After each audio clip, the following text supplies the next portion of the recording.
တခါတရံကြတော့တခါမှမမြင်ဘူးတဲ့ပုဂ္ဂိုလ်ပဲဖြစ်စေတွေ့လိုက်တာနဲ့ခင်မင်သွားတဲ့ပုဂ္ဂိုလ်မျိုးလည်းရှိတယ်နော်ဒါအကြောင်းပဲဖြစ်တာမဟုတ်ဘူးတခါတလေကိုယ်နဲ့လည်းတခါမှမတွေ့ဘူးတွေ့ချင်းအဲ့ဒီပုဂ္ဂိုလ်ခင်သွားတယ်စိတ်ကနော်ကိုယ်စဉ်းစားကြည့်ကိုကြုံဘူးလားမကြုံဘူးလားကိုကြည့်ပေါ့နော်လူတကာနှုတ်ခမ်းဆူနေရင်တော့ဖြစ်မှာမဟုတ်ဘူးပေါ့တချို့ကြတော့ရှိရင်သူ့ဘာသူနေတာပဲကိုယ်နဲ့လည်းဘာမှမဆိုင်ဘူးမြင်တာနဲ့အမြင်ကတ်တဲ့ပုဂ္ဂိုလ်လည်းရှိတယ်နော်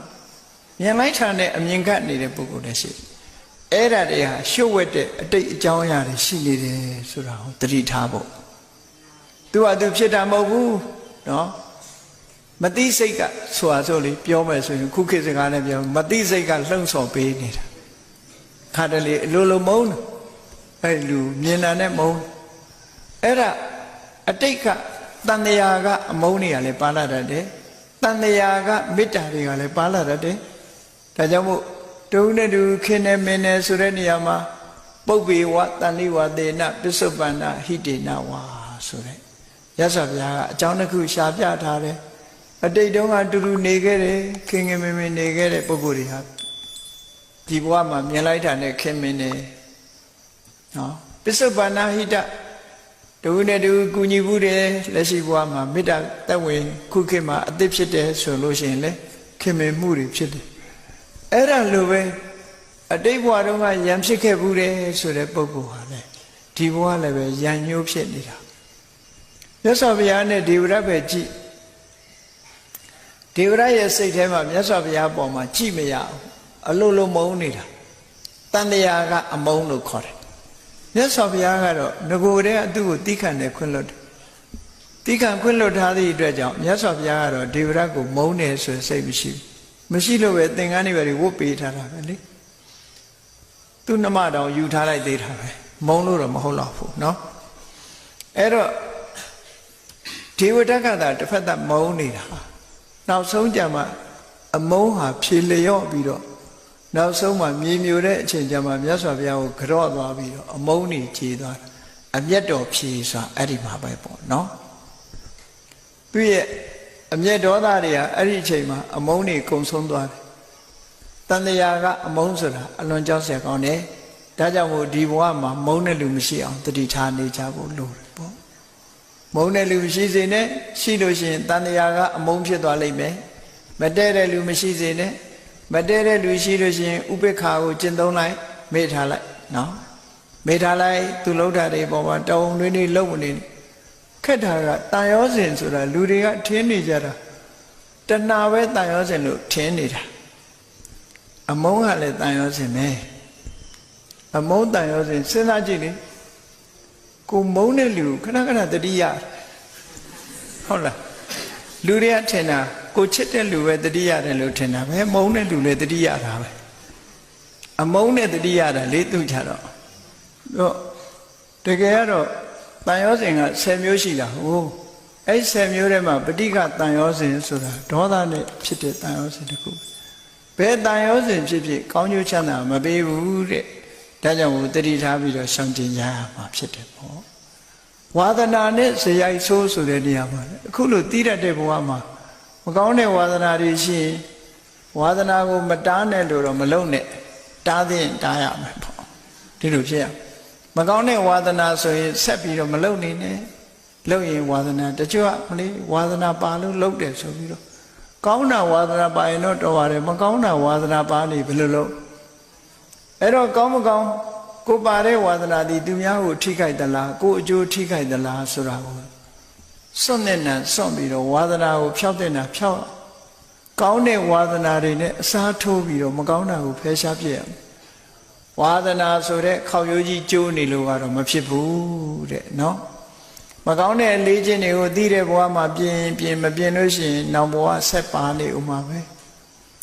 ရှင်ပိလိန်နာဝိဆာဆိုတာမကောင်းတဲ့နှုတ်ကြီးကျိုးနေတာလေခုမှကျိုးတာမဟုတ်ဘူးသူကအတိတ်ဘဝကဘဝပေါင်း900 1000ဒီလိုဖြစ်လာခဲ့တာလူမြင်လို့ရှိရင်ငရုတ်မှလို့ခေါ်တာသူကနော်လူကိုချိုးချိုးသားသားမပြောတတ်ဘူးဟုတ်လောက်တယ်စကိုင်းနယ်မှာတောရွာဘုန်းကြီးတစ်ပါးရှိတယ်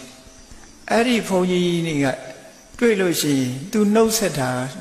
ကြည်စံဘယ်တော့မှချိုချိုတတ်တာနှုတ်ဆက်ဘူးဆဲပြီးနှုတ်ဆက်တာ तू နော်ဟာကောင်ကြီးမသေးသေးဘူးလားဆိုတာမေးအဲ့ဒါနှုတ်ဆက်တာတဲ့နေကောင်းလာလို့မနှုတ်ဆက်ဘူးဆဲပြီးတော့နှုတ်ဆက်အဲ့ဒါလိုလည်းမဖြစ်စေကြနဲ့ဝါသနာကိုကအဲ့ဒီတိုင်းနော်အဲ့ဒါလိုမဖြစ်စေဖို့ကောင်းမြတ်တဲ့ဝါသနာတွေကောင်းမြတ်တဲ့အလေးအထားတွေကိုယ်တဏ္ဍာမှာလေ့ကျင့်မွေးမြူကြရမှာဖြစ်တယ်ပေါ့အေးမြတ်ဗုဒ္ဓရဲ့အဆုံးအမနဲ့အညီ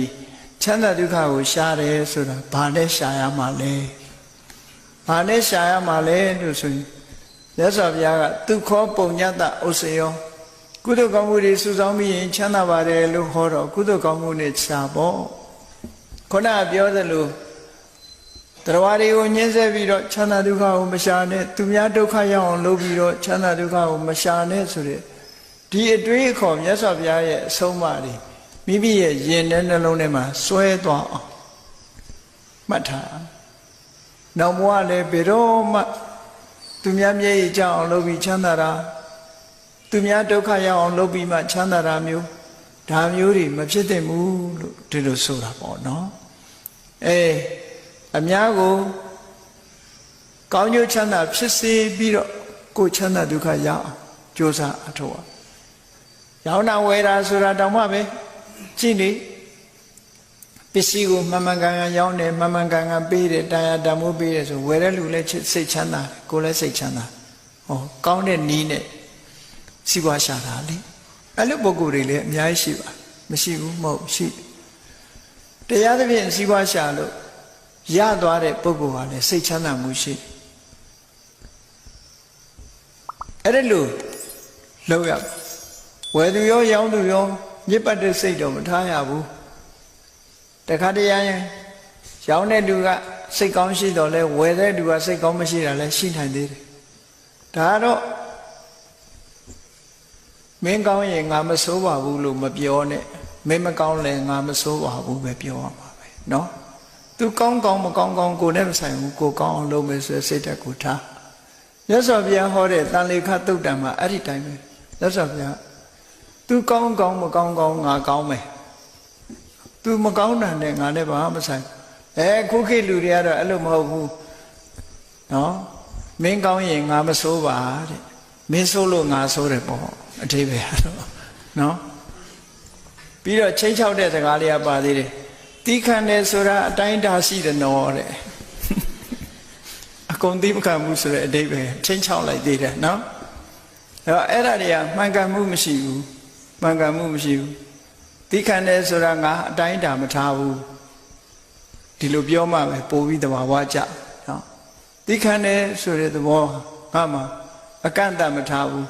ခံပါပဲတီးခံပါပဲဒီလိုထားရမှာမင်းကောင်းသည်ဖြစ်စေမကောင်းသည်ဖြစ်စေငါကောင်းမယ်ဆိုတဲ့စိတ်ဓာတ်ကိုမွေးပြုရမယ်ပေါ့ဒီလိုဖြစ်ရဒါကြောင့်မို့မြတ်ဗုဒ္ဓရဲ့အဆုံးအမနဲ့ချမ်းသာဒုက္ခကိုရှားတယ်လို့ဆိုတော့ကုသိုလ်ကောင်းမှုလုပ်ပြီးတော့ချမ်းသာဒုက္ခကိုရှားတယ်မေတ္တာနဲ့ချမ်းသာဒုက္ခကိုရှားမယ်ကရုဏာနဲ့ချမ်းသာဒုက္ခကိုရှားမယ်မုဒိတာနဲ့ချမ်းသာဒုက္ခကိုရှားမယ်ကောင်းမြတ်တဲ့သဘာဝတရားတွေနဲ့ချမ်းသာဒုက္ခကိုရှားရင်မိမိလှုပ်တဲ့လှုပ်ရဟာတစ်ဖက်သားကိုလည်းမထိခိုက်ဘူးကိုယ်ကိုလည်းမထိခိုက်ဘူးသူတော်ကိုလည်းမထိခိုက်ဘူးမထိခိုက်သည့်အတွက်ကြောင့်သူလည်းချမ်းသာကိုယ်လည်းဝမ်းသာဟောနှစ်ခုသူလည်းချမ်းသာကိုယ်လည်းချမ်းသာအဲ့ဒါလို့နီးမျိုးဖြစ်အောင်ဘုန်းကြီးတို့တွေကြိုးစားခြင်းဟာမြတ်ဗုဒ္ဓရဲ့ဆုံးမနဲ့ဒီချမ်းသာဒုက္ခကိုရှားခြင်းပဲလို့ဒီလိုဆိုတာလောကမှာလူတွေဟာကိုယ်ဆင်းရဲမှကြောက်လို့တစ်ဖက်သားဘာဖြစ်ဖြစ်ဆိုတဲ့စိတ်ဓာတ်တွေမွေးတာမှန်ကတော့စဉ်းစားလိုက်မယ်ဆိုရင်ဒီနှိုင်းရှင်လေးလံကြည့်မယ်ဆိုလို့ရှိရင်နော်သူလည်းချမ်းသာကျင်တာပဲငါလည်းချမ်းသာကျင်တာပဲငါအတွက်နဲ့တော့သူစိတ်မဆင်းရဲပါစေနဲ့ဒီလိုနှလုံးသွင်းပြီးတော့ချမ်းသာဒုက္ခရှာတဲ့နိုင်ပေါ့ချမ်းသာဆိုဒီမှာဒီလောကကြီးမှာအနာခံမအသာဆံရတယ်ဆိုတဲ့စကားရှိပါဠိစာပေမှာလည်းရှိတယ်နာခောဒုက္ခေနဒုက္ခံအဓိကတပ္ပံနဲ့